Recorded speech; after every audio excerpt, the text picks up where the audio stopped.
नमस्कार।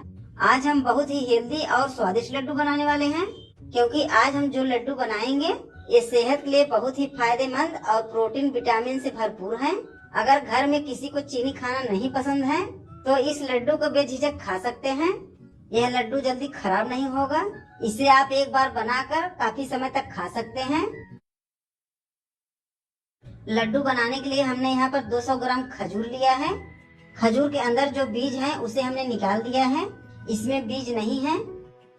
तो सबसे पहले हम खजूर को इस जार में डालकर पीसेंगे। पूरे खजूर को हम जार में डालेंगे और इसी तरह इसको पीस लेते हैं। हम इसमें पानी नहीं डालेंगे। खजूर को पीस कर हमने बाउल निकाल लिया है।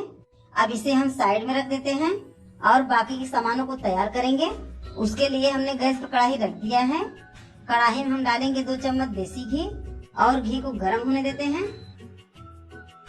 इसमें हम डालेंगे आधा कप घिसा हुआ नारियल, थोड़े से कटे हुए बादाम डालेंगे, थोड़ा से कटा हुआ काजू और थोड़ा सा किशमिश डालेंगे। अब सभी मेवा को हम धीमी आंच पर बराबर चलाते हुए भूनेंगे। बादाम और काजू सेहत के लिए बहुत ही फायदेमंद होता है, क्योंकि बादाम में प्रोटीन और विटामिन काफी मात्रा में होते हैं। बादाम और काजू खाने से याददाश्त तेज होती है और ये हड्डियों को बहुत मजबूत बनाता है। इसे हम हल्के सुनहरे रंग में होने तक भूनेंगे। मेवा को हमने हल्के सुनहरे रंग में भून लिया है। अब इसे हम एक बर्तन में निकालेंगे। इसे हम साइड में रख देते हैं और अब कढ़ाई में हम 1 चम्मच घी और डालेंगे। अब इसमें हम भूनेंगे आधा कप कटा हुआ मखाना। मखाने को हमने बारीक काट करके लिया है। इसे भी हम धीमी आंच पर बराबर चलाते हुए भूनेंगे। इसे हम तब तक भूनेंगे जब तक ये भूनकर एकदम टाइट न हो जाए। मखाना भूनने में ज्यादा समय नहीं लगता है, ये 1 से 2 मिनट में भून जाएंगे। मखाना भी भून गया है। अब इसे भी हम उसी बर्तन में निकाल लेते हैं। अब कढ़ाई में हम 2 चम्मच घी फिर से डालेंगे। अब इसमें हम डालेंगे आधा कप गेहूं का आटा। जिस आटे से हम रोटी बनाते हैं ये वही आटा है। अब आटे को हम धीमी आंच पर बराबर चलाते हुए सुनहरे रंग में भूनेंगे, जिससे आटे में कच्चापन न रहे, क्योंकि आटे अच्छे से भुने रहेंगे तभी लड्डू खाने में स्वादिष्ट लगेंगे। अभी आटे कच्चे हैं इसलिए आपस में चिपके हैं, लेकिन जब ये भुन जाएंगे तो पूरी तरह से भरभरे हो जाएंगे। आटे को हम इसी तरह बराबर चलाते रहेंगे। इसे हम चलाना नहीं छोड़ेंगे, जिससे आटे जले ना। अब आटा सुनहरे रंग में भुन गया है। आप देख सकते हैं आटा भुनने के बाद इसका कलर पूरी तरह से चेंज हो गया है। अब इसे भी उसी बर्तन में एक तरफ निकाल लेते हैं। अब कढ़ाई में फिर से 2 चम्मच घी डालेंगे। अब इसमें पिसा हुआ खजूर डालकर भुनेंगे।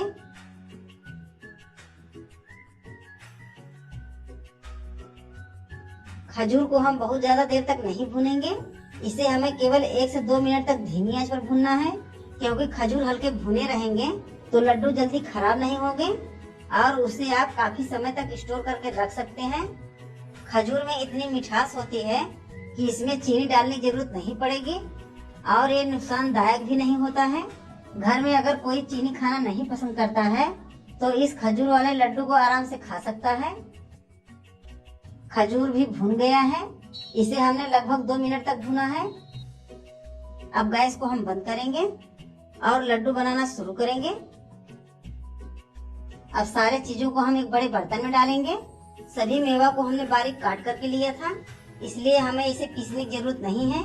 इसी तरह हम लड्डू बनाएंगे। अब इसे हम भुना हुआ खजूर को डालेंगे। खजूर अभी हल्के गर्म है, तो पहले हम इसे चम्मच से मिलाएंगे।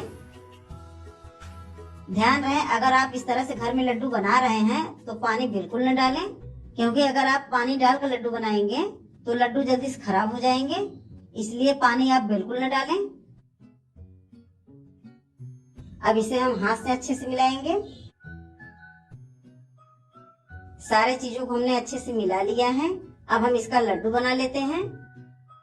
इस लड्डू को बनाना बहुत ही आसान है, क्योंकि खजूर की वजह से सारे मेवा आपस में चिपक जाते हैं और उसे लड्डू बनाने में भी बहुत आसानी होती है। हम छोटे छोटे साइज के इस तरह से लड्डू बना रहे हैं। लेकिन आप अपने पसंद के अनुसार छोटे या बड़े साइज के बना सकते हैं। इसी तरह से हम पूरे मिश्रण का लड्डू बनाएंगे। एक एक करके हमने पूरे मिश्रण का लड्डू बना लिया है। आप देख सकते हैं कितना बढ़िया खजूर का लड्डू हमारे बनकर खाने के लिए तैयार है। यह लड्डू दिखने में जितना बढ़िया लग रहा है, खाने में भी उतना ही स्वादिष्ट है। यह खाने में बहुत ही हेल्दी और फायदेमंद होते हैं। इसे आप एक बार बनाकर किसी डिब्बे में स्टोर करके काफी समय तक खा सकते हैं। यह लड्डू टाइट नहीं होंगे, इसी तरह मुलायम बने रहेंगे। तो आप भी इस तरह से घर पर लड्डू बनाकर जरूर ट्राई करें। यह लड्डू सभी को बहुत पसंद आएगा।